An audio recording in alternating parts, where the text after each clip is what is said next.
Hey y'all, it's Serene Sunday, and today I want to talk about talking. I want to talk about communication.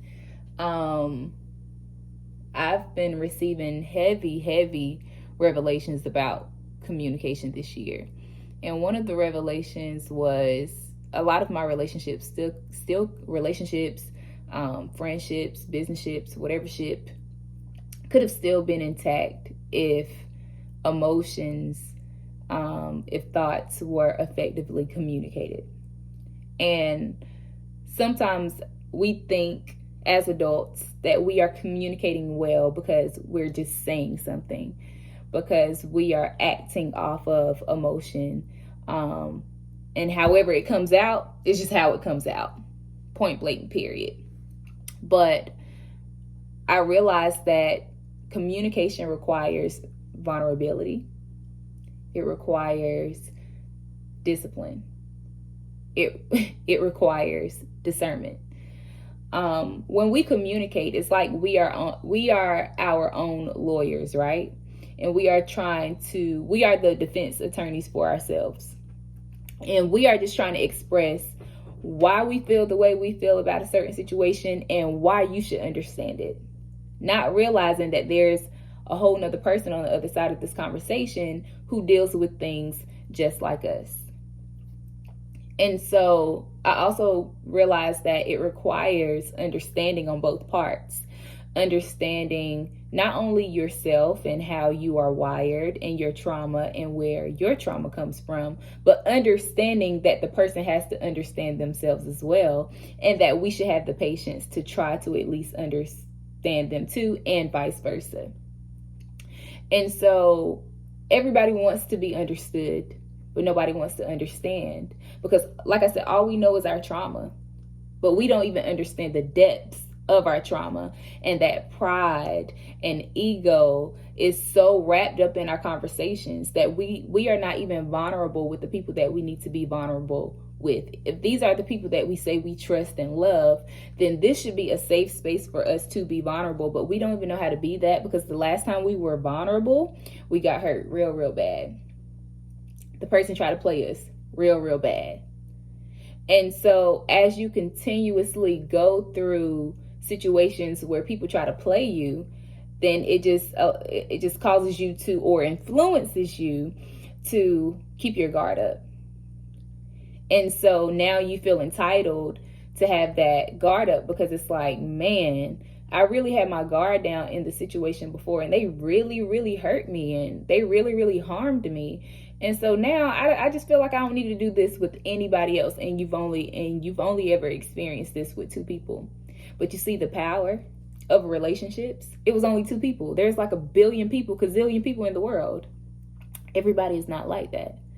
And so we have to submit our relationships to God.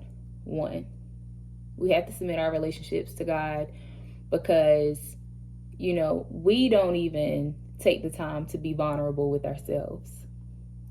The people that we are in relationships with on any level they're not being vulnerable with themselves. And if everybody got their guard up and everybody is a defender in a conversation, is there any, are we really getting anywhere? Are we getting anywhere? And it's killing our relationships. It truly is. Now, it's not saying that you just need to be pouring your heart out to everybody in your life. No. But what I'm saying is, it's time for us to use discernment and really include God into our relationships and say, look, God, I didn't ask to be traumatized. This person didn't ask to be traumatized. Can you please help us? Can you show us how to navigate the waters? Because right now the waters is deep, and I ain't trying to drown no more. Period. I'm just not trying to drown. And so when God speaks and tells you how to effectively communicate with the person that you're in relationship with, you need to listen. So if God says, don't say that, but you're like, they crossed the line. They really just try to play me right now. And God is like, don't say that. And you say it anyway, then it's going to continue to do damage that we're all trying to heal from. It's going to continue the cycle. And that's not what we're trying to do. So today, I'm encouraging each and every one of you to do your part and to pray.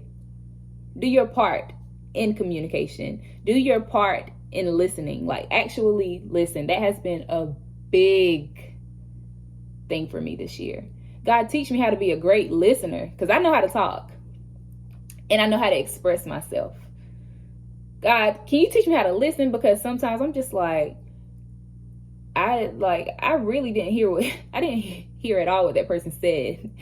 So I'll have to say something like, hey, can you say that again? And I have to be honest and less prideful and stop pretending like I did hear them, because I don't want them to think that I'm not a good listener. It's just like, look, I didn't hear it. Can you say it again, please? Because this time I'm trying to really take in what you said. Not only that, but to listen well.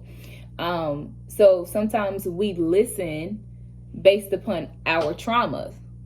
So we hear it how we want to hear it, and that's not how they meant it. And sometimes just a simple question of, what did you mean when you said it like that? Instead of assuming how a person meant it, ask them, what did you mean when you said it like that? I'm preaching to myself right now, but yeah, it's so hard, because it's like I said, we've all been through something.